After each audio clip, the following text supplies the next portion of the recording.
Hello नमस्कार मंडळी, खूप खूप स्वागत आहे तुमचं नवीन एका ब्लॉगमध्ये.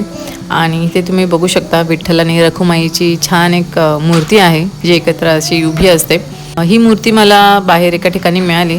खूप वाईट वाटतं जेव्हा देवाच्या मूर्त्या म्हणजे जे छोटे स्टॅच्यूज असतात किंवा फ्रेम्स असतात, जे लोक स्वतःचं काम झालं त्यांना वाटलं की आदर देऊन झालाय आता त्याची गरज नाही आहे, तेव्हा झाडाच्या ठिकाणी म्हणजे झाडाच्या मुळापाशी नेऊन टाकून देतात. खूप वाईट अवस्था करून ठेवतात त्या मूर्त्यांची. सो ते मला आवडत नाही. सो मी ही जी मूर्ती आणली त्याचे दोन्ही मूर्त्यांचे वरचा डोक्याचा भाग तुटला होता. सो तो मी घेऊन आले आणि तो छानपैकी जोडला. आणि मी आवर्जून प्रत्येकाला सांगेन की जर असं कुठे तुम्हाला देवाची वस्तू जी की आपण जतन करून म्हणजे पुन्हा रियूज करू शकतो ती नक्कीच तुम्ही घ्या. एकदम तुटलेली वगैरे तर ऑफकोर्स त्याचा काही उपयोग नसतो, पण ॲटलिस्ट आपण देवाच्या मूर्तीचा थोडासा आदर ठेवू शकतो जर ती जोडून तुम्ही वापरू शकता, घरामध्ये ठेवू शकता. एल्स तुम्हाला माहिती असेल की कुठे मूर्त्या बनवतात तिथे तुम्ही देऊ शकता, जेणेकरून ते त्याचा रियूज करतील आणि त्यापासून नवीन मूर्ती बनवतील. तर तेवढंच जरा रिस्पेक्ट त्याचा ठेवला जातो. सो ती मी तिथून आणली, ती जॉईन केली आणि मी त्याला नेहमी मनापासून नमस्कार करते. कारण असा विचार करून की कोणीतरी तंत्रमंत्र करून ती मूर्ती टाकली असेल तर आपण घरी आणू नये, तर असं काही नसतं. कारण देवामध्ये पॉझिटिव्ह एनर्जी असते. जेव्हा देवाचं नाव घेतो म्हणजेच पॉझिटिव्ह एनर्जी असं मला तरी वाटतं. तेव्हा ती निगेटिव्ह एनर्जी आपसुकच त्याच्या आजूबाजूला देखील राहणं शक्य नसतं. आणि कोणीही अशा पद्धतीने मूर्त्या टाकून देणं हे चुकीचं आहे. सो तुम्ही देखील ते करू नका. आणि देवाची वगैरे पूजा झाली आहे, सकाळची माझी कामं झाली आहेत, ब्रेकफास्ट देखील झाला आहे, जेवणाची देखील तयारी मी तिथेच सुरू करते. आणि जेवणामधली अजून एक गोष्ट मला तुमच्यावर शेअर करायची होती, ती म्हणजे लसूण. यासाठी की त्याच्या सालीबद्दल मला तुम्हाला सांगायचं होतं की लसणाची साल आहे जितकी थोडीफार निघेल तितकी ठीक आहे, अदरवाईज तुम्ही ती जेवणामध्ये इन्क्लूड करू शकता. फोडणीला वगैरे असंच ठेचून टाका, साल न काढता. कारण त्याची साल जी आहे ती अँटी इन्फ्लेमेटरी आहे, अँटी कॅन्सर प्रॉपर्टीज आहेत त्याच्यामध्ये, चांगले गुणधर्म आहेत त्याच्यामध्ये, विटॅमिन ए, सी आणि ई आणि बऱ्याच गोष्टी आहेत. पण खरंच जर तुम्ही ते अशीचे असे जर जेवणामध्ये यूज केलात तर खूप फायदा आहे त्यामध्ये. कोणतीही वस्तू त्याच्या नॅचरल फॉर्ममध्ये यूज केली तर ती आपल्याला खूप लाभकारी ठरते.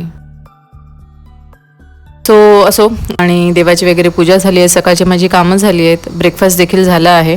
आणि त्याचबरोबर मी सकाळचा एकदम असा दुधाचा चहा नाही पण थोडासा असं ब्लॅक टी घेते. ते थोडा वेळ काढून मैत्रीला मी खाली चालवायला आणते.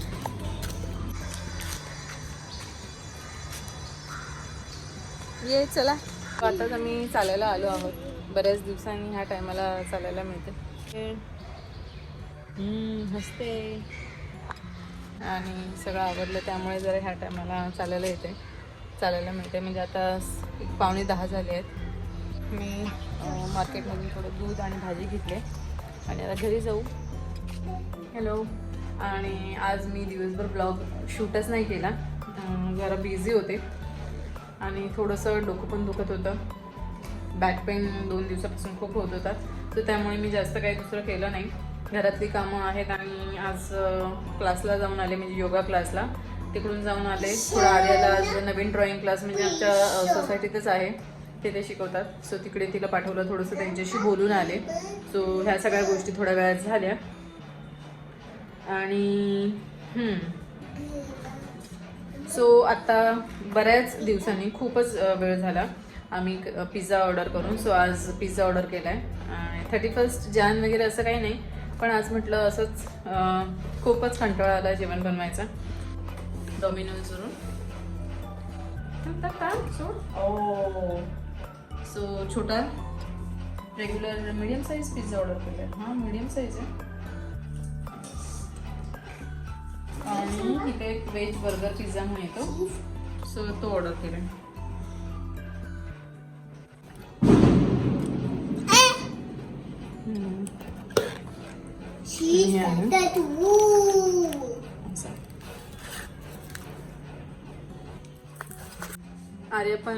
आर्या देखील आता ड्रॉइंग क्लासवरून येईल, एक 5 मिनिटात येईल. सो ती खाईल तोपर्यंत पिझ्झा. हात नको लावू, नाही ह्याला हात पुस. आणि आता मैत्रीला देते थोडा वेळ आणि ते झालं की बघू पुढचं.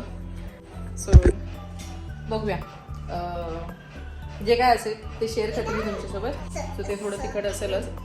सो आम्ही आता पिझ्झा एन्जॉय करतो. बऱ्याच दिवसांनी ऑर्डर केल्या म्हणून. अदरवाईज मी जास्त पिझ्झा आणि ह्या गोष्टी घेत नाही. आणलं बाहेरून तर भाकरी भाजी वगैरे असं असतं. पण म्हटलं चला for a change one time तरी आपण हे करू या वर्षात.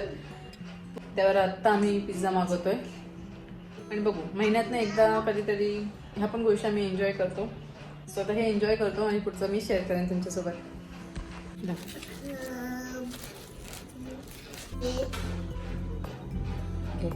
खा. हां बाबू ही मिरची आहे मिरची. कॉर्न्स का छान छान असं का थांब असं नाही असं खायचं. पकड हां खा खा. गरम गरम असं ठेवायचं. ठीक आहे ओके.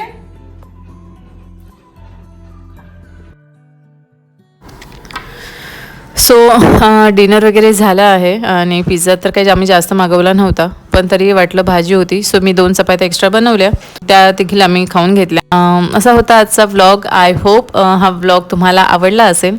आवडला तर नक्कीच लाईक करा आणि कमेंट करून सांगा तुम्हाला कसा वाटला व्लॉग. भेटू आपण नेक्स्ट व्लॉगमध्ये. टिल देन सगळ्यांनी काळजी घ्या. बाय.